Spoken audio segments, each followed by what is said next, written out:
कहा गया कुंडलाकार सूर्य ग्रहण है और इसमें कहा जाता है चंद्रमा जो है वो सूर्य के ठीक बीच में आकर रोशनी को बाधित करता है। तो ये तस्वीर जो हम देख रहे हैं इसमें आपको क्या नजर आ रहा है और आप कुछ ऐड करना चाहें कि इसमें हम कैसे क्या सावधानियां बरत सकते हैं? हर राशि के लोग एक ही तरह की सावधानियां बरत सकते हैं या पूजा पाठ कर सकते हैं या उसमें भी अलग अलग चीजें होती हैं? जैसे भैया ने बताया, आचार्य शैलेश जी ने, कि देव केवल प्रत्यक्ष ग्रहों में सूर्य और चंद्र हैं। तो हम बाकी जो दैत्य हैं, राहु और केतु दैत्य में आते हैं, तो इन्हें देव नहीं मानते हैं। अब ग्रहण के दौरान ये जो है, ये पिनम्ब्रल जो दिख रहा है, ये रिंग है। अब ये धीरे धीरे देखेंगे, अभी आपने दिखाया था कंप्लीट रिंग ऑफ फायर थी, ये कम होती चली गई है। अब ये जो है कंप्लीट ग्रहण के रूप में आएगा, अब ग्रसित हो रहा है। तो इस समय पर आप जो भी साधना करें, बहुत अच्छे से बताया, गायत्री मंत्र की साधना, लक्ष्मी गायत्री मंत्र दिया है। आप पहले समझ लें आपका इष्ट कौन है, आप पहले समझ लें कि आप किसको गुरु मानते हैं। अगर आप दीक्षा पद्धति से हैं और आप किसी को गुरु मानते हैं तो बहुत अच्छी बात, अपने गुरु को प्रणाम करके जिस पद्धति को आप फॉलो करते हैं उस हिसाब से करें। अगर नहीं तो महादेव या कृष्ण, जिनको भी आप गुरु मानते हैं, उनको स्मरण करके आप आगे जो आपको संभव हो। देखिए, पूजा में सबसे पहले इंपॉर्टेंट है भाव और भक्ति का। तो भाव और भक्ति के बिना कोई भी पूजा निरर्थक है, तो वो करें। ग्रहण काल में विशेष तौर पर इस समय पर, क्योंकि हम सब, जैसे भैया ने बताया, आर्थिक तंगी से उभरे हैं, तो आर्थिक तंगी, फाइनेंशियल क्रंच, अच्छे बिजनेसेस को बहुत ज्यादा तकलीफ दे गई है। तो इस समय श्री सूक्तम का पाठ बहुत महत्वपूर्ण होगा। श्री सूक्त को अगर हमने संपुटित कर दिया लक्ष्मी के बीज मंत्र से, श्रीम श्रीम से या श्रीम श्रीय नमः से, तो ये बहुत महत्वपूर्ण होगा। अगर आप अपने लिए करना चाहते हैं महादेव का जप, तो पंचाक्षरी नमः शिवाय, और अगर आप परिवार के लिए करना चाहते हैं तो खडाक्षरी ओम नमः शिवाय कर सकते हैं। साथ ही साथ ओम होम जूम सह तो जरूर करें, ये लघु महामृत्युंजय है। जी, आचार्य जेपी जी, यहां पर हम पढ़ रहे थे कि आज 2 अशुभ योगों का साया है। मेष में राहु विराजमान रहने वाले हैं, साथ ही बुध जो है वो भी मेष में विराजमान रहने वाले हैं। तो ये मेष राशि वालों को लेकर जो तमाम तरह के आर्टिकल्स पढ़ रहे हैं या आप जैसे लोगों से बात कर रहे हैं, उनको क्या किसी विशेष प्रकार की सावधानी बरतनी है, या जैसे ही बाकी ग्रहों की हम बात करें राशियों की, कि अगर आप मृत्युंजय मंत्र पढ़ लेते हैं, गायत्री मंत्र पढ़ लेते हैं या फिर हनुमान चालीसा पढ़ते हैं तो आप पर भी मंगल कल्याण होगा? और साथ ही एक सवाल और भी है कि बचपन में हम सुनते थे कि जब आप गायत्री मंत्र पढ़ते हैं तो साफ सफाई का ज्यादा ध्यान रखना चाहिए, बाकी मंत्रों से ज्यादा सावधानियां, तो वो भी थोड़ा स्पष्ट कर दीजिए।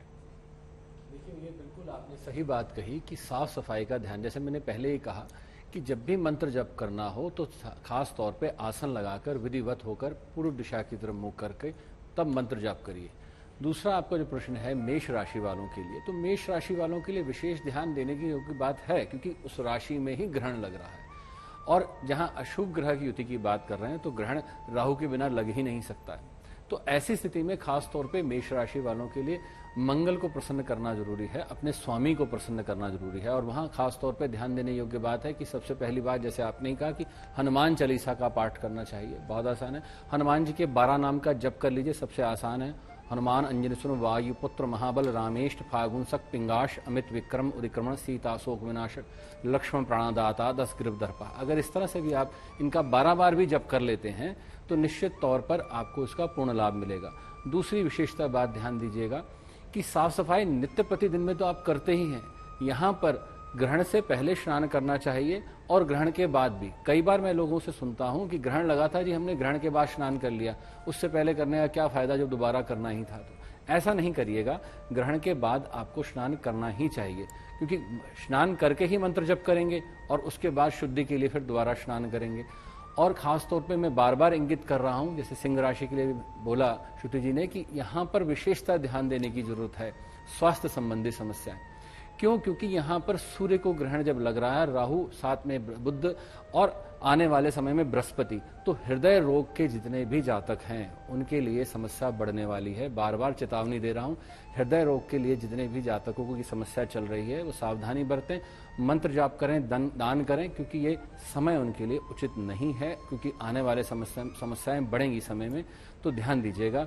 अन्यथा फिर हम बाद में ये कहते हैं कि साहब हमें किसी ने बताया नहीं कि हाँ हृदय रोग की समस्या बढ़ सकती है या ऐसा हो सकता है। तो आपके पास शुभ मौका है, जहां देखिए आपको शंख की महिमा बताई गई है, तो शंख की महिमा अगर आप शंख नाद करते हैं तो निश्चित तौर पर उससे भी हृदय रोग में लाभ मिलता है, यहाँ तक कि आर्टरीज भी खुल जाती हैं।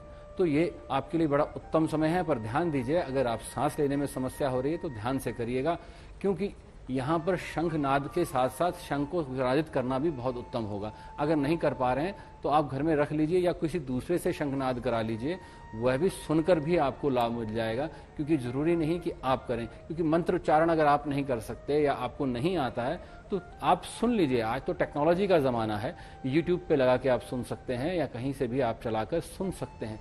शुद्धि का विशेषता ध्यान रखिए, क्योंकि मंत्र उच्चारण में शुद्धि विशेष है। हम राम की जगह मरा मरा बोलते रहेंगे तो हमारे लिए दिक्कत हो जाएगी। बिल्कुल सही बात है।